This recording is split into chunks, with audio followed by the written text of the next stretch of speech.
Hola, buenos días a todos. Antes que nada me presento, soy el doctor Yesak, médico cardiólogo y especialista en medicina interna. Primero que nada, quiero agradecer al comité organizador por haberme invitado a esta disertación y agradecer al Ministerio de Salud Pública del Gobierno del Ecuador por hacer extensivo mi invitación. Eh, Vamos a comenzar con la exposición del día de hoy sobre enfermedad coronaria crónica. A modo de introducción, la Sociedad Europea de Cardiología incorporó de forma reciente el concepto de síndrome coronario crónico, que incluye distintos escenarios clínicos que vemos habitualmente, tanto la consulta ambulatoria como la consulta en la sala de emergencias. Son pacientes sintomáticos y asintomáticos y o asintomáticos con síntomas estabilizados en el último año del diagnóstico inicial de la enfermedad coronaria o de la revascularización coronaria. El tiempo en realidad es algo que es discutido. ¿Sí? Vamos a ver más adelante que quizás un año es mucho, uno ya toma 2 meses o 3 meses como estabilización de la enfermedad coronaria. Los síndromes coronarios crónicos son un grupo muy heterogéneo de patologías y existe una disminución significativa en el número de pacientes sintomáticos. Y esto fue identificado en un registro, ¿sí? Que venció una caída del 32,7% de los pacientes sintomáticos. Y esto tiene que ver con el advenimiento de medicación, tratamientos farmacológicos y revascularización, angioplastias y cirugía cardíaca con mucho más beneficio y menos riesgo en los procedimientos. La prevalencia de angina crónica aumenta con la edad, esto es algo obvio, alrededor del 7% a menores de 65 años y llega casi al 15% y en algunos reportes más del 20% mayores de 65 años. La enfermedad cardiovascular, tanto la crónica como la aguda, es la principal causa de muerte no traumática a nivel mundial, por eso es muy importante que los médicos clínicos y los cardiólogos estemos al tanto de esto para poder prevenir y tratar correctamente a nuestros pacientes. El diagnóstico es fundamental. El interrogatorio, el examen físico, sirve para identificar características importantes del dolor, los factores de riesgo cardiovascular para poder conocerlos precozmente y poder tratarlos y corregirlos, siempre ajustando los tratamientos a los objetivos de las nuevas guías. Los parámetros de laboratorio, como los biomarcadores, que quizás en los países latinoamericanos tanto, pero en los países europeos y en Estados Unidos se usan de forma rutinaria en pacientes con enfermedad coronaria crónica. Las pruebas específicas para isquemia, y los objetivos son, inicialmente, evaluar el perfil clínico y estratificar el riesgo cardiovascular, ¿sí? De nuestros pacientes para poder actuar correctamente. Esto tiene en casi todas las guías, tanto la americana como la europea, como la argentina, clase 1, nivel de evidencia C, y también, obviamente, descartar el síndrome coronario agudo, que tiene otro tratamiento y otro pronóstico, que también tiene clase nivel de evidencia C, clase 1, nivel de evidencia C. La historia clínica es fundamental para realizar un correcto diagnóstico. Cuando uno evalúa las características del dolor, tiene que estar atento al relato del paciente. Si el dolor es opresivo, si hay ardor, presión, disconfort o molestia, nos va a orientar o no hacia si el dolor es de origen coronario o no. Si tiene síntomas agregados o asociados como síncope, disnea, palpitaciones, dónde está localizado el dolor, si es retroesternal, si es epigástrico, si es abdominal, la irradiación, si va a dorso, si va a hombro, la duración, generalmente en el síndrome coronario crónico, estos dolores duran entre 1 y 5 minutos. Si hay factores que lo alivian, como el reposo o la nitroglicerina, y la estabilidad. No debe presentar cambios por lo menos en los últimos 2 meses, porque si no estaríamos hablando de anginas inestables, que pueden ser recién de comienzo, rápidamente progresivas. ¿Cómo se estratifica el riesgo de estos pacientes? ¿Qué factores determinan el perfil de riesgo? La severidad de los síntomas, obviamente, si el dolor es persistente, si es recurrente, la frecuencia cardíaca, la función sistólica del ventrículo izquierdo, si tiene o no presencia de síntomas o signos de insuficiencia cardíaca y la enfermedad de múltiples vasos. Obviamente la extensión isquémica también es muy importante.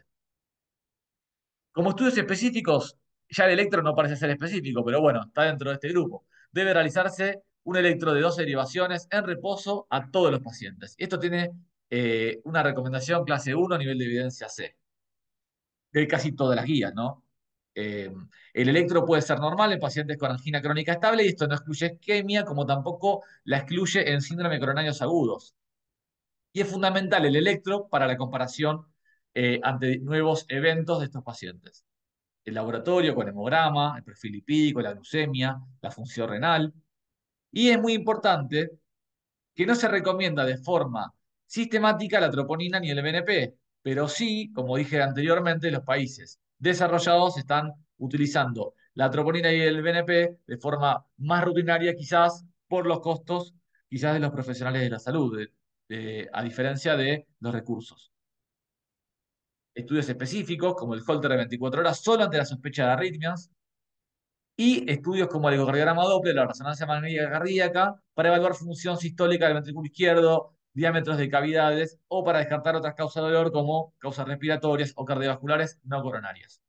Históricamente, el diagnóstico de certeza se realizaba conociendo únicamente la anatomía coronaria de forma invasiva. Y ahora estamos en una disyuntiva entre el estudio funcional versus el anatómico. Y a mí me gusta más decir estudio funcional y anatómico porque lo que se viene es la combinación de estos dos métodos e incluso dentro del anatómico hay evaluación funcional de la anatomía coronaria a través de diferentes mecanismos como por ejemplo el IFR o el FFR. Las pruebas evocadoras de isquemia pueden ser, obviamente, la angiotomografía coronaria la coloco dentro de evocadoras de isquemia, pero en realidad es para descartar enfermedad coronaria. Ahora se empezó a usar en pacientes con un pretest un poco más elevados. Y obviamente, cuando hay un pretest muy alto, la cinecoronariografía invasiva es el gol estándar.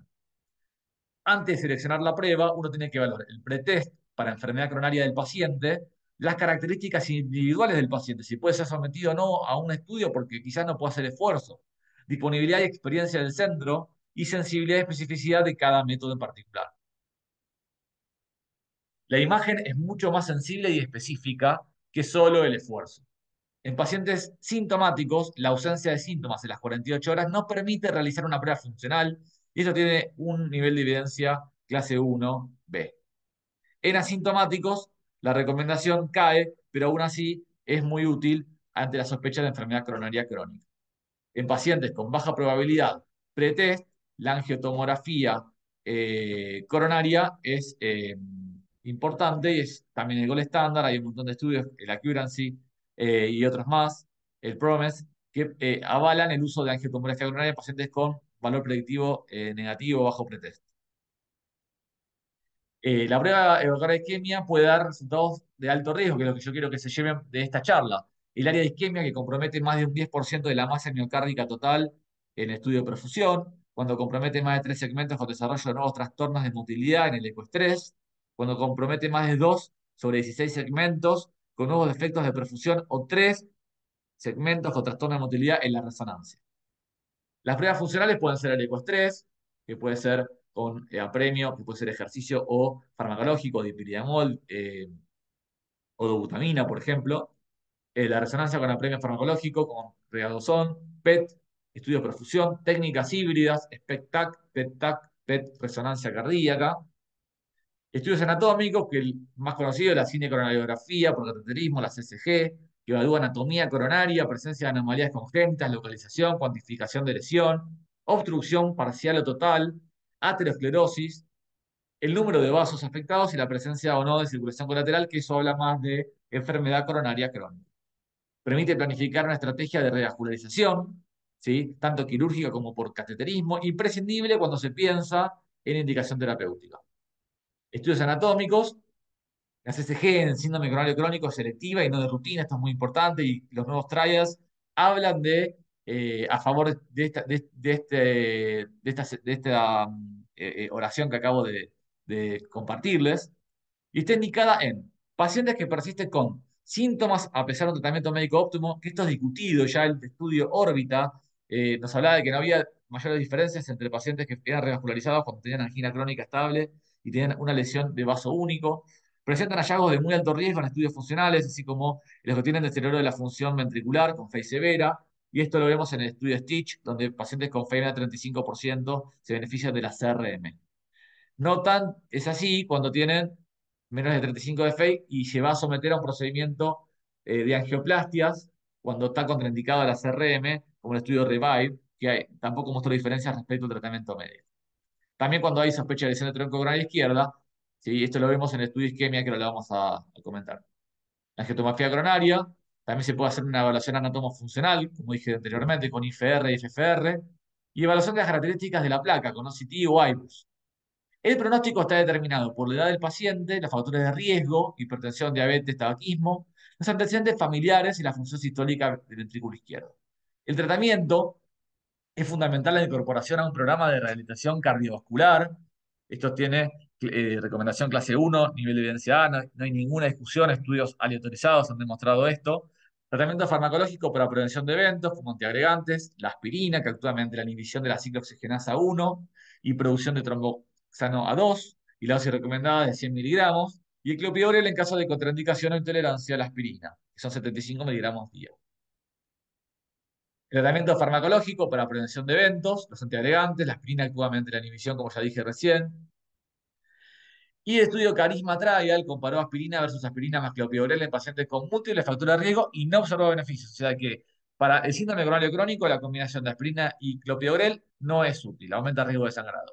Sí, en pacientes con alto riesgo, como en el COMPASS Trial, que evaluó la combinación de rivaroxaban 2,5 dos veces al día más aspirina, o rivaroxaban 5 cada 12 horas más aspirina, en comparación con aspirina solo, casi 25.000 pacientes con enfermedad coronaria estable, definida por presencia de infarto previo, enfermedad de múltiples vasos, historia inestable o de revascularización, mostró que la combinación con rivaroxaban y aspirina redujo el punto final primario de la combinación de infartos, ACV o muerte, pero en pacientes de alto riesgo.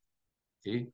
Tenemos que utilizar estatinas, el IECA, que reduce la mortalidad total, el infarto agudo y el ACV, insuficiencia cardíaca en grupos seleccionados, no para todos, aquellos que tienen deterioro de la función, diabetes o hipertensión. Y no hay evidencia de beneficios clínicos en pacientes con enfermedad aterosclerótica que tengan buena función del ventrículo izquierdo y estén estables hemodinámicamente. Tratamiento para alivio sintomático, tratamiento antiisquémico, tiene como objetivo mejorar la calidad de vida, aliviando los síntomas, prolongando la tolerancia al ejercicio y mejorando el pronóstico, reduciendo el infarto de miocardio y la muerte cardiovascular prematura. Y tenemos como opciones terapéuticas los nitratos, tanto de acción corta como prolongada, los betabloqueantes, específicamente el carvedilol, el bisoprolol y el metoprolol, el bloqueante cálcico y la trimetazidina. Acá tenemos cómo trabajan en combinación estos tratamientos, ¿sí? Y para qué escenario distinto, por ejemplo, en diabéticos, en insuficiencia renal, en EPOC, en vasculares periféricos, en efectos de la conducción auriculoventricular, espasmos y mi enfermedad microvascular, cuáles son las combinaciones de tratamiento más efectivas y que han tenido mayor evidencia para estos pacientes. ¿Hay que revascularizar siempre? No. ¿Cuándo? Cuando hay enfermedad de tronco significativa, es decir, más del 50% de compromiso de enfermedad de tronco de la coronaria izquierda, cuando se convierte, entre comillas, en angina inestable, o sea, hay modificación de la duración del dolor, la progresividad, la progresión de clase funcional, cuando hay deterioro de la función y cuando la prueba funcional es de muy alto riesgo. Y esto lo sacamos del el estudio isquemia, que, digamos, justifica esto que les acabo de mencionar. Como conclusiones, la enfermedad coronaria estable es una manifestación común de la cardiopatía isquémica y está asociada a una situación, a una sustancial morbimortalidad. La suma de tratamiento médico óptimo y la revascularización, cuando corresponde, derivan en una mejora de estos pacientes, de la calidad de vida y de la mortalidad. Como bibliografía utilicé la guía española de síndrome coronarios crónicos, la guía europea y el consenso de síndromes coronarios crónicos 2020 de la Argentina. Sociedad Argentina de Cardiología. Acá les muestro una foto de la ciudad de Buenos Aires, del obelisco, y les agradezco la atención. Muchas gracias.